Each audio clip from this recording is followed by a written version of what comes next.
algumas vezes acordou no meio da noite assustado, porque alguma coisa lhe veio à mente e você então preocupou-se com aquilo e perdeu o sono.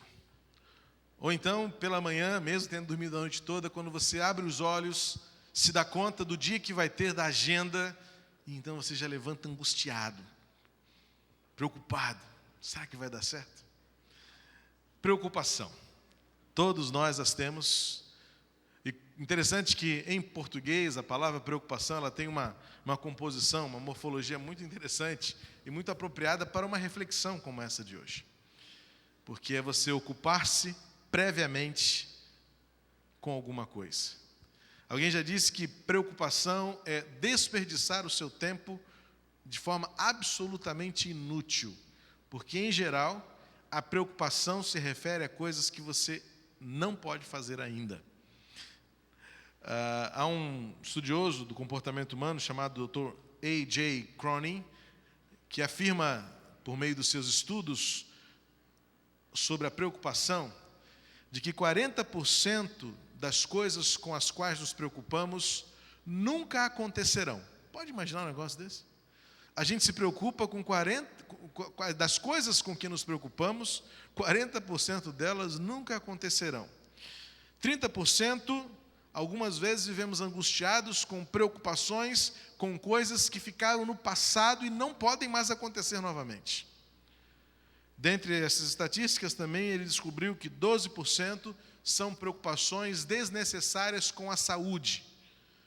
Tudo bem que se formos debater esse assunto, vamos perceber também que não nos preocupamos tanto quanto deveríamos com algumas outras questões da nossa saúde, não é? Mas efetivamente vivemos ansiosos. Tem gente que não fala nem o nome daquela doença. Eu acho isso uma coisa muito interessante. O brasileiro é tão supersticioso que nem fala câncer. Aquela doença terrível. Como se falar câncer pudesse atrair a doença. Olha como é que o brasileiro, e como crente é de vez em quando meio esquisito também, porque eu já vi crente falar isso. Aquela doença, pastor, aquela doença terrível. Qual? Câncer, irmão? Pastor. 10% são preocupações pequenas demais. Do tipo, será que essa comida vai dar certo? Quantas mulheres já não tiveram essa preocupação enquanto vão ali misturando os ingredientes e aí ficam angustiadas? Algumas tão perfeccionistas têm até sudorese nas mãos. Será que vai dar certo? Chamei o pastor para comer um bacalhau comigo hoje. E será que ele gosta de bacalhau? Você nem sabe que ele ama bacalhau. E você está ansiosa à toa. Agora, se oferecer para ele um pavê de maracujá, um mousse de maracujá, aí talvez eu decepcione você. Eu vou dizer, não, obrigado, já comi sobremesa, não como sobremesa. Não é? A gente muitas vezes se preocupa com coisas tão pequenas. E segundo o Dr. A.J. Cronin, apenas 8% das coisas com que nos preocupamos são preocupações reais. Ou seja, a maioria daquilo com que nos ocupamos previamente são preocupações inúteis. É impressionante. E é um exercício, uma disciplina que a gente precisa fazer, e eu tenho de fazer e faço todas as vezes quando eu também perco o sono à noite. Assim, aprendi com um tio meu, tio Ebenezer, ancião, sábio. Uma vez ele disse para minha tia, quando ela estava sem sono e não conseguia dormir, com uma determinada preocupação, ele virou para o lado e disse, aí ela catucou, ele disse, bem, você consegue dormir? Ele disse, querida, basta Deus acordado, vamos dormir. Eu aprendi com ele que basta Deus acordado. A gente precisa exercitar a nossa confiança naquele que é o maior interessado em cuidar de nós. A gente muitas vezes fica preocupado e se frustra com os resultados das nossas preocupações. Eu li certa vez a história de um filho que tinha uma certa condição social e morava muito longe da sua mãe, e ele queria fazer uma homenagem para a mãe, estava aniversariando, e ele falou assim, o que eu mando de presente? Minha mãe tem tudo, na verdade, não falta nada para ela, e eu estou longe, eu queria estar com ela, não posso. E ele passou em frente a uma loja de animais e viu lá um pássaro muito bonito, e descobriu que aquele pássaro cantava um hino e falava o Salmo 23. Ele disse, está aí, presente para minha mãe. Pagou 10 mil reais naquele pássaro, ele podia pagar. Falou assim, está aí. Encomendou, preparou todo o envio, tal. e combinou com o dono da loja: olha, precisa chegar no dia tal, porque minha mãe faz aniversário nesse dia, e eu quero muito que ela receba essa homenagem. Este hino que ela canta é um dos preferidos dela, e o Salmo 23 vai fazer minha mãe se derreter. E aí, então, ele preparou, pagou 10 mil, tal. Chegou no dia do aniversário, no meio da tarde, ligou: mãe, recebeu meu presente? Sim, filho. Gostou, mãe? Filho, estava uma delícia. Ele esqueceu de avisar a mãe que não era para cozinhar o pássaro, era para ouvir ele cantar. Pode imaginar a frustração? Não era portuguesa não, porque meus avós são portugueses, eu não vou dizer uma coisa dessa, tá bom? Pode imaginar a frustração de um filho, preocupado em agradar a mãe, e no final das contas, ele perceber que toda a sua preocupação, e mais, o investimento financeiro, foi frustrante. E ele disse: por que eu estava tão preocupado com isso? Pois é. Na quinta palavra de Jesus, eu sou, nós vamos aprender com Cristo mais uma coisa preciosa do que Ele é para nós. Quarta palavra. Temos caminhado no Evangelho de João, nas 7 afirmações de Jesus que o identifica como Deus, a própria encarnação do Deus Criador. Quando ele disse em João 6, eu sou o pão da vida. No capítulo 8 ele disse, eu sou a luz do mundo. E no capítulo 11, primeira parte, versículos 1 a 10, ele diz, eu sou a porta das ovelhas. E agora, pela 4ª vez, ainda no contexto da porta das ovelhas, Jesus vai ainda tratar de como ele, como bom pastor, quer trazer respostas para as nossas tão incontidas preocupações. João capítulo 10, versículos 11 a 15, Jesus faz a sua 4ª declaração, eu sou. Lembrando, a você que tem nos acompanhado nesses últimos domingos, esta declaração de Jesus, eu sou, nos remete ao livro do Êxodo, capítulo 3, quando Jesus convocou Moisés para conduzir o povo na saída do Egito, para levá-lo à terra prometida. Moisés, vocacionado e chamado por Deus, disse, ok, eu aceito o desafio, mas o que eu vou dizer para o povo? Quem está me enviando? Quem está por trás de mim, me comissionando para esta tarefa? E Deus disse, diga, eu sou, te enviou.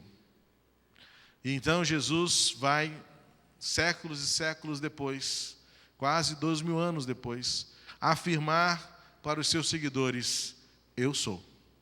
Eu sou o pão da vida, eu sou a luz do mundo, eu sou a porta das ovelhas, eu sou o bom pastor. Neste contexto, Jesus está se referindo ao bom pastor como aquele que protege, como aquele que guarda, como aquele que supre. E em Jesus podemos experimentar a perfeita proteção. Ele diz assim o texto bíblico, eu sou o bom pastor. O bom pastor dá a sua vida pelas ovelhas. O assalariado não é o pastor a quem as ovelhas pertencem. Assim, quando vê que o lobo vem, abandona as ovelhas e foge. Então o lobo ataca o rebanho e o dispersa. Ele foge porque é assalariado e não se importa com as ovelhas. Eu sou o bom pastor, conheço as minhas ovelhas e elas me conhecem. Assim como o Pai me conhece e eu conheço o Pai e dou a minha vida pelas minhas ovelhas. Jesus faz uma comparação muito dura. Jesus, no texto que lemos na NVI, a palavra traduzida por assalariado, é um pouco mais dura. A tradução direta seria mercenário. Aquele que só faz pelo dinheiro. Aquele que só visa a recompensa. Aquele que só tem em mente o lucro pessoal. O que eu ganho com isso? E Jesus então diz, o verdadeiro pastor não é aquele que recebe. As ovelhas não pertencem àquele que recebe. As ovelhas pertencem àquele que se entrega. E é por isso então que Jesus diz, eu sou o bom pastor. Eu sou o único. Perceba que há uma singularidade, há uma especificidade muito clara na declaração de Jesus, quando ele exclusiviza. E volta a dizer o que disse no domingo passado. Talvez esta palavra não soe tão simpática dentro de um mundo preocupado com o corretamente político, ou politicamente correto. Um mundo preocupado com a satisfação dos outros. Um mundo preocupado com aquilo que agrada aos ouvidos e aos olhos. Dizer que Jesus continua sendo o único pode criar uma certa antipatia para os mais desavisados. Mas eu fico novamente muito confortável em dizer isso, porque não sou eu, é a Bíblia. E eu creio que a Bíblia é a palavra de Deus. Isso ninguém conseguiu mudar ainda. Eu ainda creio que a Bíblia é a palavra de Deus, e ela diz: eu sou o bom pastor, não há outro. Podem haver muitos que se apresentam como tal. Podem haver, sim, outros que tentam, como na mensagem da semana passada, entrar pela porta dos fundos. Mas esse não é o pastor. O pastor entra pela porta, o pastor sabe quem são suas ovelhas, e agora o pastor se entrega por elas. Há 3 declarações nesta afirmação de Jesus que nos ajudam a entender por que Jesus é o bom pastor. Primeiro, porque só Ele nos redimiu. Só Ele é o pastor que salva as ovelhas.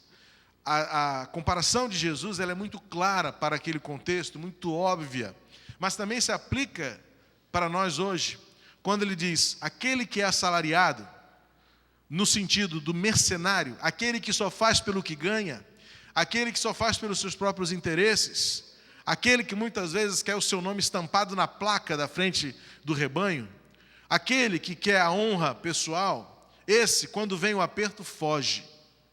Esse, quando vem a dificuldade, esse recua. Esse abandona as ovelhas. E Jesus fala assim: eu não. Se for preciso, eu morrerei por elas. Jesus é o bom pastor, porque só Ele dispôs-se a entregar-se para salvar. O Salmo 27, versículo 1, aliás, a Bíblia toda, ela é cheia de referências ao pastoreio de Deus. Em vários momentos, Deus é referido como o pastor, e o seu povo como rebanho.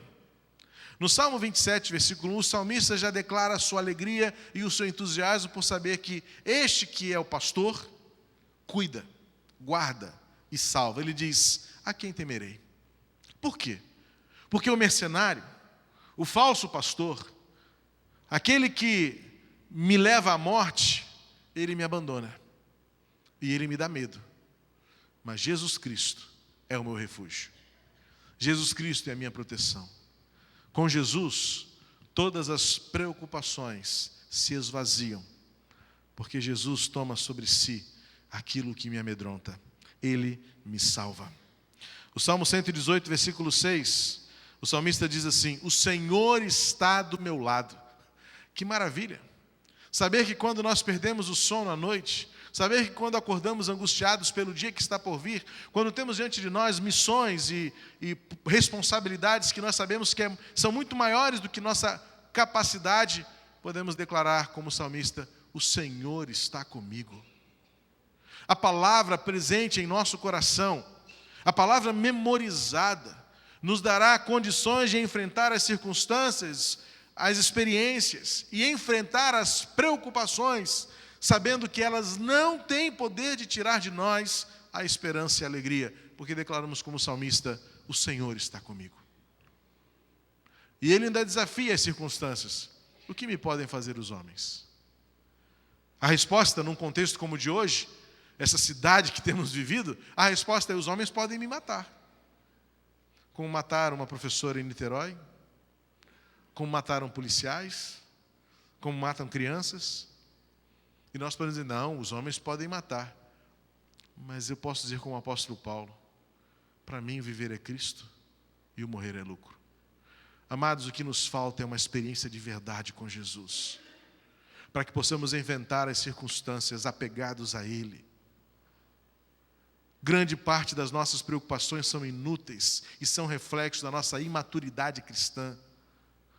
É mais fácil acreditar em anjos. Semana passada eu fiquei escandalizado. Uma irmã me compartilhou comigo que uma outra irmã mandou para ela uma mensagem de um anjo com o nome: ore para o seu anjo, cuide do seu anjo, alimente seu anjo. Não estamos falando de cachorro de estimação. Mas tem muito crente que acredita nessas bobagens míticas, cosmológicas, horóscopo, copo d'água, corrente disso e daquilo. Falta-nos maturidade para enfrentar as circunstâncias e dizer, ainda que eu perca a vida, eu estarei com Cristo. Falta-nos hoje mártires, homens e mulheres corajosos a perderem tudo o que for necessário para que o nome do Senhor seja glorificado. Por quê? Porque ainda não conheceram o bom pastor. Não, mas eu conheço o pastor, eu desde pequeno tenho história na igreja, meu pai, minha mãe, eu sei quem é Jesus. Não sabemos quem é Jesus até estarmos diante da morte e não a temermos. Porque só Jesus é que nos dá condições de enfrentar a morte sem temê-la. Porque temos a esperança da vida. Ezequiel capítulo 34, versos 15 e 16, a Bíblia retrata o Senhor como pastor, dizendo: eu mesmo tomarei conta das minhas ovelhas, e as farei deitar-se e repousar. Palavra do soberano, o Senhor. Procurarei as perdidas e trarei de volta as desviadas. Enfaixarei a que estiver ferida e fortalecerei a fraca, mas a rebelde e forte eu destruirei. Eu quebrarei, na verdade. Apacentarei o rebanho com justiça. O bom pastor cuida de nós. O bom pastor nos salva. E ainda, nas muitas referências que a Bíblia faz a Deus como nosso pastor, e nós, povo dele, como rebanho, Isaías 40, versículo 11, diz assim: ele apacentará, como pastor ele cuida do seu rebanho, com o braço ajunta os cordeiros e os carrega no colo, conduz com cuidado as ovelhas que amamentam suas crias. Que imagem linda, que abraço gostoso, que cuidado perfeito daquele que se apresenta como o bom pastor. Ele cuida, ele salva. A redenção do Senhor faz dele o bom pastor.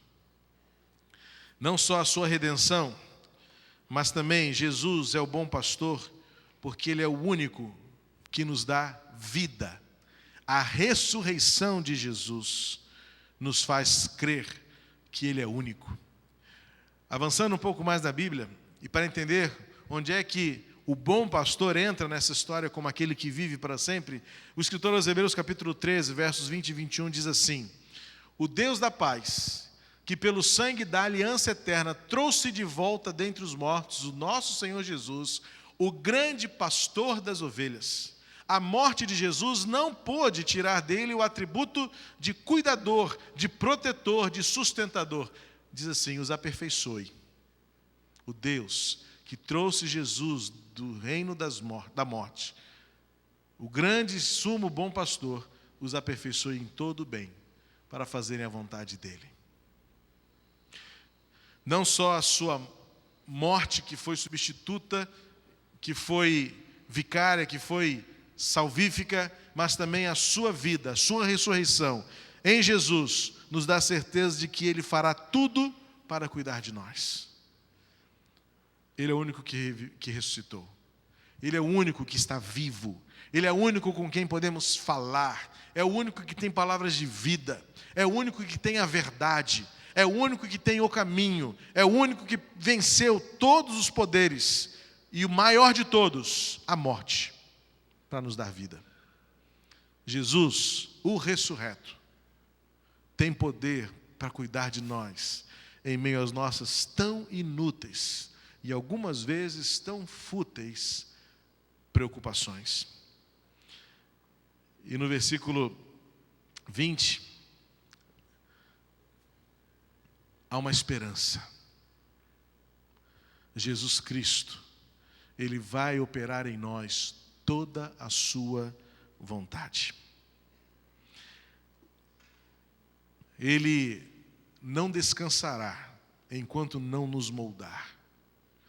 Se nós olharmos com franqueza as nossas preocupações, elas vão destruindo de dentro para fora as nossas estruturas. Muitas vezes as nossas preocupações não são vistas pelos outros. Algumas vezes elas até se tornam tão profundas e tão já doídas e demoradas que a nossa face começa a mostrar que não estamos bem. Mas a maioria das vezes, só nós sabemos o que nos preocupa. Temos uma habilidade de disfarçar, temos uma habilidade de mostrar que tudo está bem. Tanto é que o nosso cumprimento mais comum é: tudo bem? Tudo bem. Parecemos aquela mulher sunamita quando Geazi foi ao encontro dela, mandado por Eliseu, e disse: pergunta se ela está bem. E ele pergunta: tudo vai bem? Ela disse: está tudo bem. Como assim? O seu filho estava morto em casa. Parece que nós temos essa tendência a responder rapidamente: sim, está tudo bem, porque nós temos uma inclinação muito natural para disfarçar. Mas o Deus da paz, que nos conhece de dentro para fora, Ele não descansará até nos moldar, também de dentro para fora. Por isso Ele é o bom pastor, porque Ele nos salva, Ele nos traz vida, e a nossa esperança é de que Ele voltará.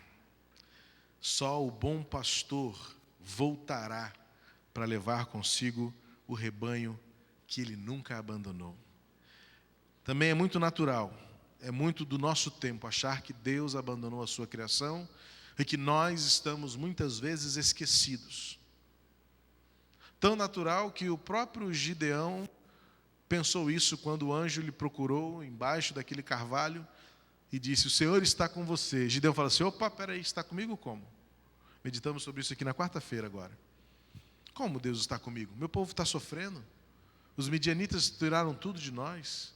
Onde estão as promessas que os nossos antepassados contaram? Muitas vezes nós dizemos como Gideão: peraí, se o Senhor estivesse comigo, isso não estaria acontecendo. O Senhor está conosco. As nossas escolhas é que muitas vezes nos impedem de ver. Voltando ao livro de Juízes, capítulo 6, na história de Gideão, o capítulo começa no versículo 1, dizendo: e o povo fez o que desagradava a Deus.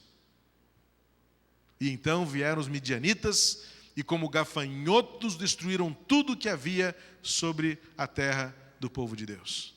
E Gideão escondido, Gideão como parte daquele contexto, quando o anjo diz: o Senhor está contigo, ele diz: não está não. Não estou vendo isso. Não está vendo, porque o seu povo fez escolhas que afastaram vocês de Deus. Não está vendo porque o coração de vocês está longe de Deus. Deus está aqui. Quantas vezes as nossas preocupações nublam o nosso olhar e nós não conseguimos contemplar nada a não ser as nossas dores, as nossas reclamações, as nossas queixas, os erros dos outros, a culpa dos outros, mas poucas vezes nos quebramos diante de Deus para dizer: Senhor, aperfeiçoa a tua vontade em mim. Como um bom pastor, me pega no colo, me leva para o teu aprisco, cuida de mim, faz a tua obra em mim. Por isso, então, só então poderemos nos apegar à palavra de Deus, que nos garante em Mateus 6:25, não se preocupem com o que está por vir. Basta a cada dia o seu mal. Isso é possível quando nós experimentamos quem é o bom pastor. Não existe outro senão Jesus. Ele venceu a morte, Ele ressuscitou, e a nossa certeza é de que Ele voltará. Não os deixarei órfãos. O bom pastor não nos abandonou. Por isso, quando as preocupações tentarem nos destruir, será o momento de experimentarmos o Deus que em Jesus revela todo o seu cuidado e declara-nos mais uma vez: eu sou o bom pastor. Que, portanto, o bom pastor cuide de você, conduza você e guarde você. Nosso Deus e nosso Pai, muito obrigado por esta manhã de culto ao Teu nome, reunidos neste lugar, celebrando com alegria e gratidão a Tua fidelidade, a Tua bondade e a Tua misericórdia. Obrigado pela Tua palavra, compartilhada e aplicada aos nossos corações. Que o bom pastor continue a nos conduzir, que o bom pastor continue a nos guiar, que o bom pastor continue a nos guardar. que em Jesus tenhamos confiança para enfrentar as preocupações, para enfrentar as circunstâncias e para vencer. Porque o bom pastor venceu.